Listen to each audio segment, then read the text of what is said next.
tao. Si Sir Wilbert. Meron dito, dumadaan lagi si Sir. Ano to eh? Ano lang, nakita niya lang yung shop natin. Tapos ang gamit niya EcoSport. Hindi galing sa amin tong unit. Ngayon, puntahan natin. Teka. Wala lang. Ipapacheck lang siya lang dito. Hindi na nagpapagawa. Ipapacheck lang siya ng unit niya. Kasi parang dito yata yung daan niya sa pagpapasok sa trabaho. Papanik si Sir kasi nag-overheat daw yung unit niya, pinapacheck niya. Kaso kita na namin, ang problema niya lang, hindi niya sinara yung takip. So kahit na anong gusto natin gawin, wala naman kaming gagawin dahil hindi lang niya sinara yung takip ng radiator, diba? So hindi naman kami para magbenta sa kanya ng kung ano, wala naman kailangan palitan. Hindi niya tinakpan yung radiator cap. So ingatan niyo yung radiator cap, lagi yung tatakpan yung maigi yan. Papakita ko sa inyo. Ang makulit dyan service Takip. kahit ano. Yan lang ang problem. So, nagdagdag kasi si Sir kanina. Dinagdagan niya ng tubig. Di niya masyado hinikpitan. Ang siste, mag-overflow. So, ayan, tumagas yung tubig niya.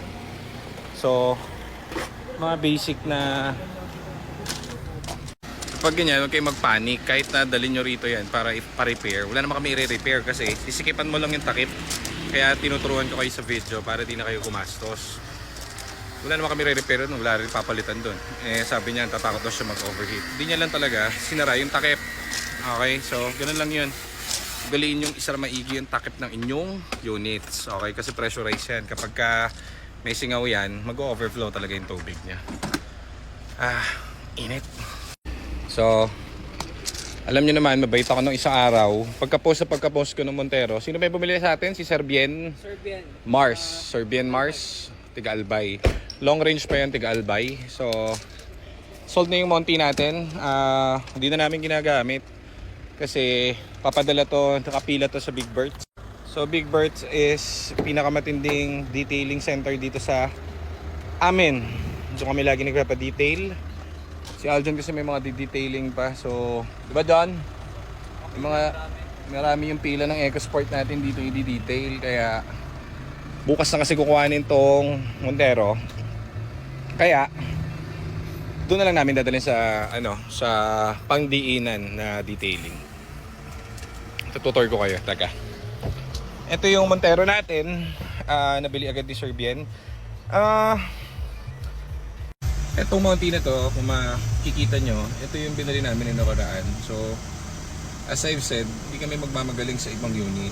Magaling lang kami at marunong lang sa Ford saka sa Hyundai. Mga unit na mga ibang brands, hindi tayo para magmagaling dyan. So, if ever na may bibilin tayo, wasari, para walang problem. Ayan, 24,000 lang yung mileage.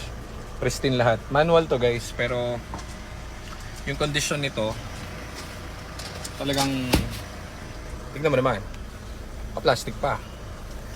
Also, na-test drive na to and everything. Ginamit namin as a service para mga 3 days. So, all goods naman, walang naging problem. Kahit isang error, wala siyang kahit anong issue. So, papadiretso na lang to sa Big Birds para tomorrow, pag punta ng buyer natin, makita nila kung gaano kasariwa itong unit. Hindi kasi kaya talaga ngayon detail dahil napakarami pa i-detail ni Aljon. Baka siya ay mamalnourished sa init ng araw. So, yan muna. Tapos, ano ba mga nito?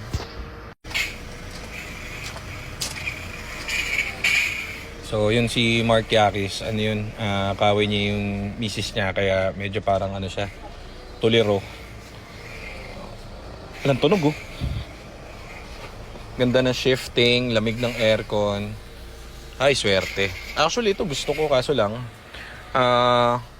hindi kasi kami pwede mag-manual dito sa office. Kasi, yung isa kong kapatid nag-drive ng Matic. So, dapat pag iniiwanan sa bahay, sayang kasi yung parking namin, dapat Matic din ang gamit niya. So, kahit na gusto ko siya kasi sobrang ganda manakbo, wala, hindi ubra. Ang pinapangalagaan namin is yung parking sa bahay kasi isang kotse lang yung pwedeng pumark sa bahay namin. Kondo kasi. Ganun siya. So, ayun yung harap nito. Gulong nito bago 4. First own mag-asawa yung may-ari. All goods. sold agad. So, kinis na ito. Wala kang maano rito, masisita sa unit na to. Napakagara. All stock lang, sticker lang ang labanan nila, sir. May mga garnish na rin siya. Step sill, kapal gulong, hindi nagbabawas yung tubig, walang leak and everything. So, ganda.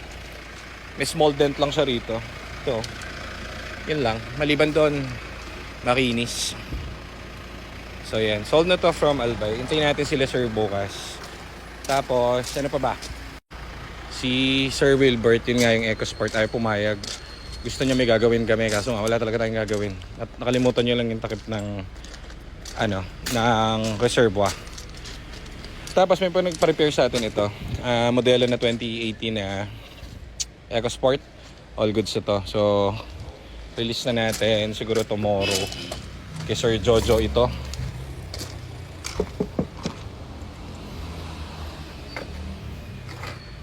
Yan yung unit ni Sir. Pumunta rito to naka-towing eh. So, hindi sa ating galing unit to. Pa-repair lang kasi hindi niya rin alam yung history nito eh. Basta hindi na umaandar, pinadala rito. Ngayon, maandar na. Okay na. Overhaul yung engine yan. Ano pa ba? Hindi pa rin sila tapos dun. Tatakot si Sir i-drive yung eco niya. So, eto naman kay Sir Gino. All goods. So, etong kwento ng EcoSport niya, wala pa kasi tayong stock dati nung nakaraan. So, bumili na lang siya sa labas. Binili niya to manual. Ngayon, na naging problem niya, steel price siya naman yung nakuha. 250-ish yata. Ngayon, may palaman yan kasi pagka bili niya, may something yung engine. So, ganun din, in-overhaul natin yung engine. Dito niya na dinala for repair. Tinrabaho natin yung engine. Wala nang kumakalog. Bigay na yung engine niya nung nabili niya. So, na-refresh na lang natin. So, all goods na. All goods na yan. Ano pa ba? Kinuha natin kahapon. Ito, naalala nyo to sa Bulacan. Ito, binaba na yung trani nito. All goods na to. Pati yung black na Fiesta. Binaba yung trani niyan. Ito, binaba yung trani rin nito. Ito, binaba rin yung trani nito. Ito, galing sa atin to. Ang problem, yung ECT housing, napapatakan yung trani niya. So, kinalawang yata yung isang part ng shift fork. Pinalitan natin ng ibang shift fork. So, all goods. Ito yung nakuha natin sa lot. EcoBoost. Palitang buong transmission, flywheel. Ano ba pinalitan natin dito? Flywheel, shift fork, clutch. Makina okay to eh. Nung kinuha namin to, alam naman namin goods yung makina nito. So, ang tining ng makina, buong trani ang palit na ito. Ang ganda na itong blue, abangan nyo to. EcoBoost. Yan yung EcoBoost natin.